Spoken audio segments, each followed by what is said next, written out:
Y estoy de regreso para poner el tema sobre la mesa. Saludo con mucho gusto a mi compañero analista Víctor Hugo Hernández. Víctor, pues 16 secuestrados, los liberan, llegan solos a una plaza, uno de ellos manejando una camioneta. No sabemos si hubo negociación o no.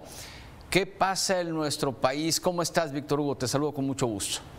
Te saludo con afecto, Lalo, y pues en efecto hoy la atención se centra, o parte de la atención, en temas de seguridad, porque prácticamente no hay estado que no escape de los temas de inseguridad, pero llama particularmente la atención este hermoso estado de Chiapas, que es sin duda uno de los estados más hermosos del país, que colinda con Oaxaca, pero tristemente comparte posiciones dentro de los estados que más pobreza y marginación tienen. Un estado que podríamos pensar podría estar exento de cualquier tema relacionado con el crimen organizado, principalmente con el trasiego de drogas, por la distancia que guarda con los Estados Unidos. Podríamos decir que está en el extremo, en el límite, por lo cual podría ser un estado que no presenta mayor interés, pero ya vimos que sí, que desafortunadamente los brazos del crimen organizado y particularmente del narcotráfico se extienden hasta lugares tan remotos como Chiapas, Tuxtla Gutiérrez, y que no lo sabríamos, no nos daríamos cuenta de no ser por esos hechos mediáticos que llaman la atención. Lo que se dio a conocer el viernes pasado, que puso de manifiesto, bueno, luego de la liberación de estos 16 empleados de la Secretaría de Seguridad Pública que fueron secuestrados, según la información que hemos logrado recabar, por desencuentros entre los propios grupos criminales que tienen sus propias agendas, pero a su vez también sus propios conflictos. Al parecer esto derivado pues del secuestro de una joven cantante, artista, novia de un miembro de uno de los grupos delincuenciales que opera ahí y que hoy sabemos, pues bueno, podría ser el cártel Jalisco Nueva Generación, que mantiene un pleito con el cártel de Sinaloa. Lo lamentable del asunto, mi querido Lalo, es que para variar, bueno, como siempre, se pone de manifiesto una vez más la incapacidad del Estado mexicano para poder enfrentar este tipo de situaciones, y si no fuera, así lo quiero pensar, todo parece indicar, por la benevolencia de estos grupos criminales, estos trabajadores estarían muertos. No creo, se sabe poco, porque como parte de estas reglas del juego, se ha silenciado a todos estos trabajadores y se les ha prohibido hacer declaraciones, pero todo parece indicar que finalmente fueron puestos en libertad, no por la efectividad del Estado mexicano, no por la efectividad de los servicios de inteligencia o del gobierno del Estado, o del gobierno federal o de la Guardia Nacional, o nada de eso, sino simplemente porque hubo algún arreglo que no lo sabemos, hubo un acuerdo tácito, o también parte de la presión mediática, que no podemos escapar a eso también.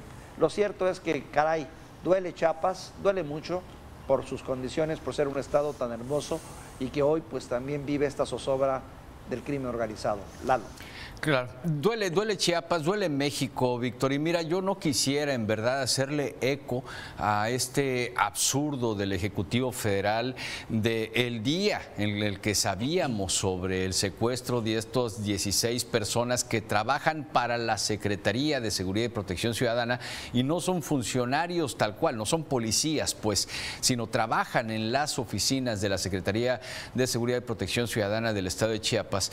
La risa, el muñequito que habla, el acusarlos con sus papás, sí es muy Andrés Manuel, pero vaya, estamos viviendo un país con más del 80% del territorio nacional a manos de la delincuencia organizada, con este secuestro de 16 personas y como que nadie se lo quiere tomar muy en serio y nadie quiere ponerle, lo voy a poner en estos términos, Víctor, el pecho a las balas para tratar de resolver el problema.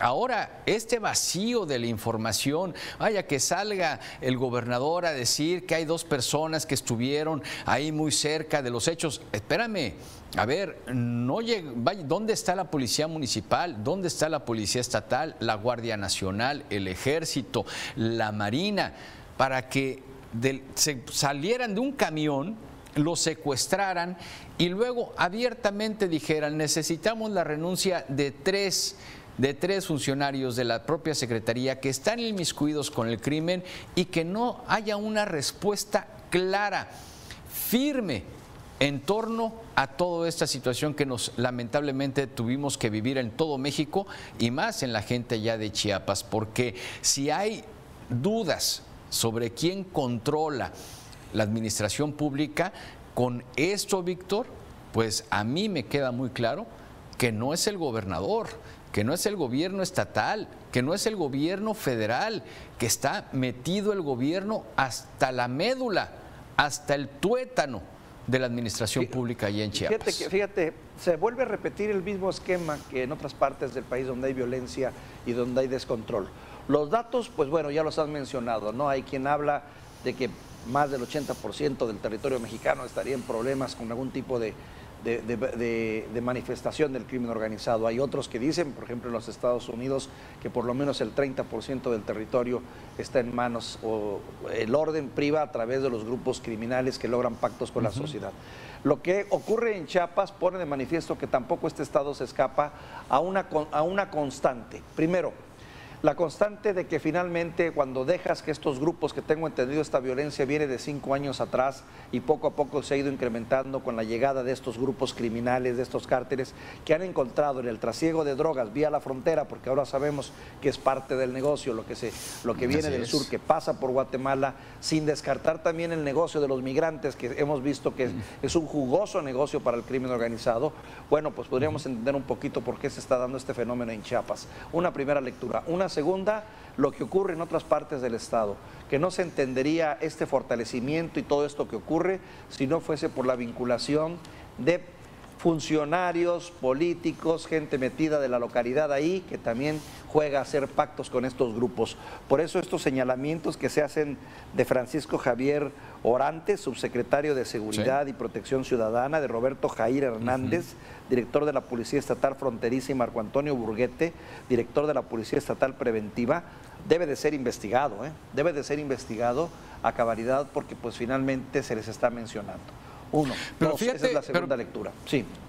Pero fíjate, Víctor, en el caso de ser investigados, pues ahí se estaría dándole también pues un seguimiento, que lo tiene que hacer desde luego, pero imagínate, es dándole cumplimiento a una orden del crimen organizado. Sí, lamentable, ¿no? Sí, claro, como llegan los pitazos, como ha ocurrido otras veces. Lo que pone de manifiesto es, sin meter las manos al fuego por estos personajes, ni considerarlos culpables ni no, porque también podrían ser señalados por hacer bien su chamba. Claro. O sea, no lo sabemos, ¿verdad? Pero lo que sí me queda muy claro es que de nueva cuenta empiezan esas, digamos, empieza a quedarte esa percepción de que, para variar, funcionarios metidos en una u otro, o en otro grado, para que estos grupos puedan operar, al menos con la impunidad con la que se dio el secuestro de estos trabajadores en un camión oficial, en una carretera oficial, a plena luz del día, en fin, esas situaciones que son completamente anómalas. Y luego, el asunto es de la incapacidad para poder investigar y encontrarle solución, y atenidos nada más a la buena voluntad y a la buena fe y a la presión de los familiares que se dio. Y el otro aspecto que también pues es muy lamentable, mi querido Lalo, y que cada vez nos damos cuenta más, es que al final del día, después de lo que ocurre, simple y sencillamente se le da carpetazo al asunto, y aunque se asegure y se señalará que se llegará a todas las consecuencias y se va a detener a los responsables, la verdad es que esto queda muy lejos de ser solucionado. Si no se detiene cuando hay víctimas, cuando hay personas muertas, asesinadas, pues menos cuando hubo un secuestro y estas fueron liberadas. Así que qué tiempos tan difíciles vivimos en materia de seguridad, y ahora la atención está puesta en Chiapas. Sí, tiempos muy ciegos, desde luego, está puesta en Chiapas, también está impuesto en Michoacán, porque esa es de las otras cosas que le están apostando al olvido y al carpetazo del que tú estás hablando, porque no se nos puede olvidar la forma en que fue asesinado Hipólito Mora, la forma, los minutos, vaya, la hora que transcurrió de ráfagas, del incendio de una camioneta blindada, del asesinato del propio Hipólito Mora, desde luego, para que hayan pasado los días, ya estamos viviendo un nuevo mes, y como que le quieren apostar al carpetazo, al sí vamos a investigar, sí vamos a llegar a las últimas consecuencias, pero se nos olvida que vivimos en medio de la impunidad también, Víctor Hugo.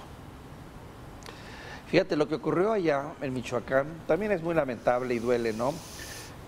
no solo por la manera tan artera, tan cruel de matar a un personaje de luces y sombras, pero que creo que tuvo más cosas positivas que negativas, pero en fin, sino lo que más duele y lastima también es eso precisamente, ¿no?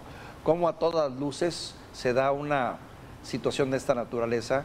Y primero, un personaje que supuestamente estaba cuidado y vigilado correctamente. Está visto que aquí en este país eso de cuidado y vigilado siempre será relativo.